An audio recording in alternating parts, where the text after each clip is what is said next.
What's going on, y'all? I'm Brian Moote, host of Hawks Latest here on the Fan Arch Network, coming to you from the Midtown Studios here in Colony Square. As you know, this episode brought to you by Kalshi. Trade on anything. Lots to trade on there. It's a lot of fun right now. World Cup things, current events, futures for the NBA. We'll get to that as well here later in the show. But first, did the Hawks win the draft? I read a fascinating rundown and article by all the winners and losers, all of them in the draft, by Bleacher Report. Interesting winners and losers. And there's some that are actually, could be beneficial to us. But the crazy part is Bleacher Report has us listed as a loser in the draft. That's crazy. Kingston Flemings is going to be a bona fide star in this league. Everyone who talks to the guy, like, his character is incredible. We don't have to worry about him getting into some problems with money here in Atlanta.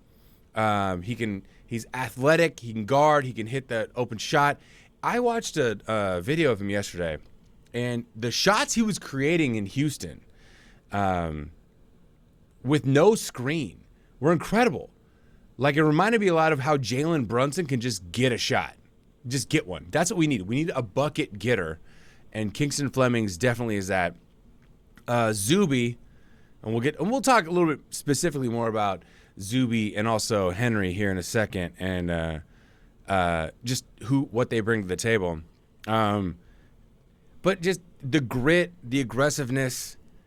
It's fun. It's just whoever's writing this article is a hater. But also, I do like some of the other things they said about winners and losers in the draft. Isaiah Hartenstein, folks, winner. His contract just got a lot more valuable for them to move, didn't it? They drafted Ade Mara. They've got Chet Holmgren signed to a massive deal, and they're going to need to dump. They're going to need to dump some salary. And Hartenstein's going to be one of those guys. He's due 28.5 is what it looks like, which seems like a bit of a reach for him. But I mean, if you can get him and restructure that deal, I think he's got 1 year left on his contract. Is what it looks like. Seems that they declined that option. What the Thunder are probably going to do. Look, he's been on the table for a while. But they're going to have to make room in the 7-foot category in Oklahoma. And if we're looking for 7-footers, defensively, Hartenstein seems like a guy he's out there. He's going to be out there very shortly. Who else? Scrolling the losers. There's a couple others that came up in terms of players that we've looked for. Jaylen Brown now. After the draft, they're saying anyone who's looking for Jaylen Brown probably, like, he just became more attainable. They're going to need to move some things around. We already know. Still the countdown. I have not seen it yet, but I'm still keeping my eye out for the inevitable Jaylen Brown meltdown over all the shenanigans, the trade rumors and things. We know that he's not happy about any of that. Like, there's no way that he's happy about being, disrespected. Like, disrespected in terms of what he brings to Boston, and being shopped. And I guess what makes it even worse is not just for Giannis, but Boston's kind of shopping him out there, like, for whatever the deal is they can get, which seems like that meltdown's happening. So Bleacher Report's a bunch of haters. I don't understand, and we'll get into this a little bit more right now, but how you can consider the Hawks draft anything but great. I wouldn't say like a masterpiece, but it was great. So Zuby Ejiofor, that's going to be a tough one. We just call him Zuby. I like Zachary. It happens with these guys. So everyone I'm seeing, though shocked, by the way, everyone was shocked by the pick because he was not in anyone's mock drafts because everyone assumed we were going either Ade or Kingston, or Ade, Braden Burries, and then the center from Houston was rumored. I never saw Zuby in any mock draft. He averaged 15 and 7 at St. John's, but numbers in college, but you're like, that doesn't sound like much. Well, numbers in college are lower just because the scoring's lower. Games are shorter. I've seen him compared physically to Bam Adebayo, which is a great comparison. Because Miami's looking at Bam like he's one of their franchise guys that they were looking to build around, and then were able to pull Giannis. So their measurables are almost identical from Bam's best season at Kentucky, and also like their height, weight, wingspan, length, gritty toughness. I think, according to what I'm reading when it comes to Zuby, is it looks like people, he's got more of an NBA ready body and attitude, which is great. They said he had his playmaking abilities really improved from his junior to senior year. I also like that he's a senior. Like, people are knocking all these draft picks that are older. Henri's 22. We'll get to that in just a second. I don't hate that. Like, look, for most players, the prime of their career is 22 to 30. You got the freaks on the outliers. They hit that real stride at 28. But you got like the LeBrons and stuff that, into their 30s, or shooters. A lot of shooters can go way into their 30s and 40s. But the prime of your athletic career is 22 to 30 because you're less injury prone. And so getting a 22-year-old, also great. We probably don't need to babysit someone as much. And I'll just say it. Atlanta's a city that young players need a babysitter in. It's not a city that you can set kids loose in. And I say kids because if they're 19, they're an adult. But for all intents and purposes, they're a kid. And it's a city, I know I live in Buckhead. I see it. And you got money and you're in those places, it could be tough. So give me all the 22-year-olds who've already gone through life. And some of these guys have already been millionaires for a couple years, or at least two, once NIL hit. So it's not like you're getting freshmen who got rich for the first time last year, and now it's like, now I got real money. Now I got NBA fame. Now I'm not just on a college campus, I'm in a city. So give me those 22-year-old players. I'll take them. Stop making fun of them like calling Yaxel Unk. Seems unfair. All right, this episode is brought to you by Kalshi. Finals are over. Draft is over. We've got World Cup all over us right now. But what I love about Kalshi is you can trade every team, predictions, futures, and let's check out let's see right now live where the Hawks are trading. Let's see who is the favorite in the East. Let's see if it's adjusted at all as people settle into this whole Miami Giannis deal. Lots of soccer happening right now. All right, let's take a look at we got Jaylen Brown's next team. Let's see where we've jumped in that regard. Atlanta 5%. We've got up 1% since the last time we talked about that, so that's good. Boston's still leading that regard in terms of where he's going to stay. Let's go see what else we got here. LeBron James next team. You can trade on that. Champions for next year. Right now, let's see. Let's see who people think. New York's 11%, Boston 12%, San Antonio 22%, Oklahoma City 24% for the title next year. Atlanta 2%. But you know what? You haven't seen these young guys play yet. So get in early. That's when you get your value.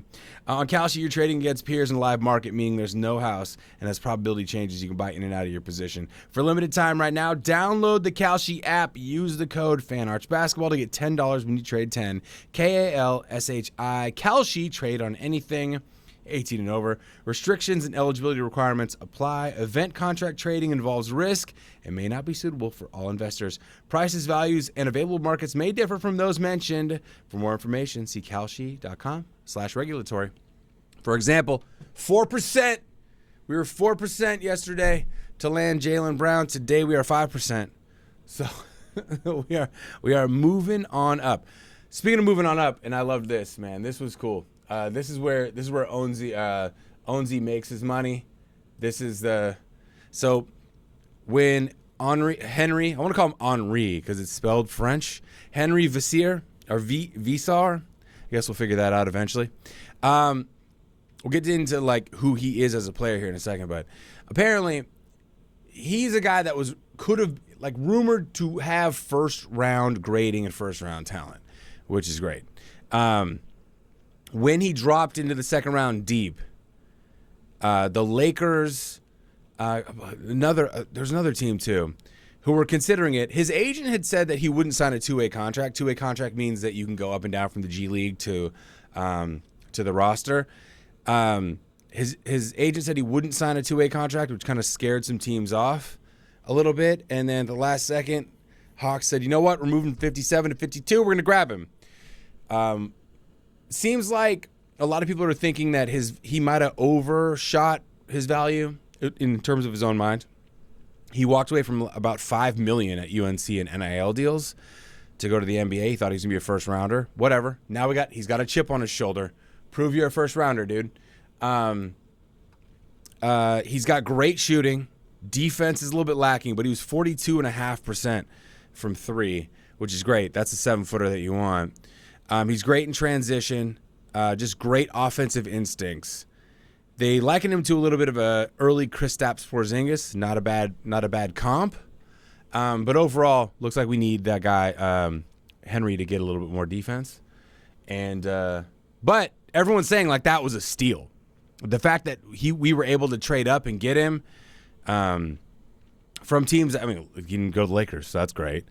But you know, Onzi's getting a lot of applause there for that move. Just the last second, like let's move up. If we want that guy, let's grab him. So I'm looking forward to seeing Summer League for sure. Summer League's going to be exciting. Seeing all our draft picks and some other guys trying to duke it out for a shot on the team. One of those is going to be Isaac McNeely from Louisville. He signed a Exhibit 10 contract, which means basically it's just for Summer League now to he's under contract for us only for Summer League to try to fight for a spot on the actual roster. Here's what I like about him. He was great at Virginia from three. He's like a tough guard, like a tough player. A lot of like what they said about Zuby too. Like Zuby's a tough guy. And that's clearly Quinn Snyder loves a tough defense. So I love that we're kind of building up on that. So for this Isaac McNeely signing for the contract, basically it's a prove it contract. But he shot like, I think last year at Louisville was his worst season. It was 39.5 from three. But at Virginia, he was in the 40% from three. And can't add another shooter. Great. Just on a prove it deal. Sounds awesome. I mean, I'm into it. You never know. That's the thing that the Hawks have not done as well as other teams, especially when you look at the Heat.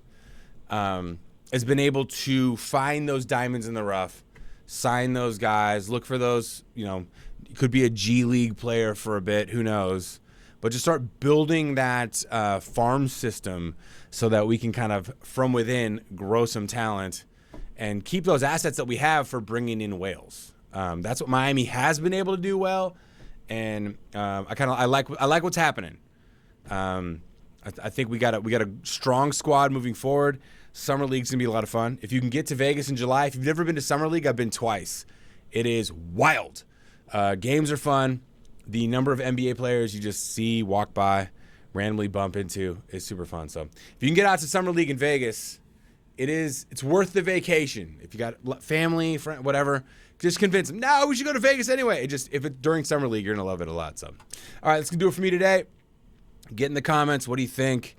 Who else should we go after? We've got assets still. We've got a lot of cap flexibility. So we'll see. But it's exciting. Everything's getting exciting. I like what's happening. We didn't make any of the whale trades yet, but Hartenstein's still out there. Jaylen Brown's still being shopped, so who knows?